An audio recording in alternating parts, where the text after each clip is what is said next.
आपला साबुदाणा छान भिजलाय, रात्रभर छान भिजत होता, टम्म फुगलाय. आता खिचडी सुद्धा आपली मोकळी होईल. साहित्य बघूया काय लागणार आहे. 1 वाटी शेंगदाणे आहेत, 3 मोठे बटाटे, साधारण 10-12 मिरच्या आहेत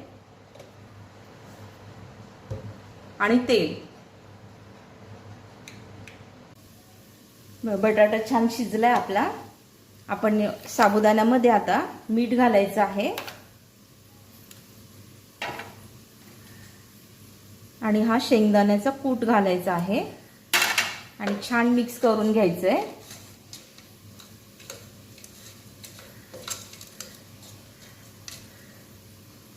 या पद्धतीने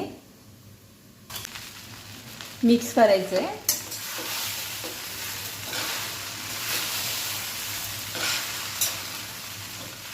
बघा, कुठेही तुम्हाला चिकटपणा दिसणार नाही. एकदम मोकळी सळसळीत आपली खिचडी झालेली आहे. झाकण ठेवायचं यावर.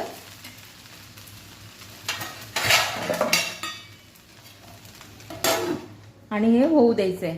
गॅस लो करायचा आहे आणि वाफेवरती होऊ द्यायचंय. मध्ये मध्ये आपल्याला चेक करायचं आहे उघडून.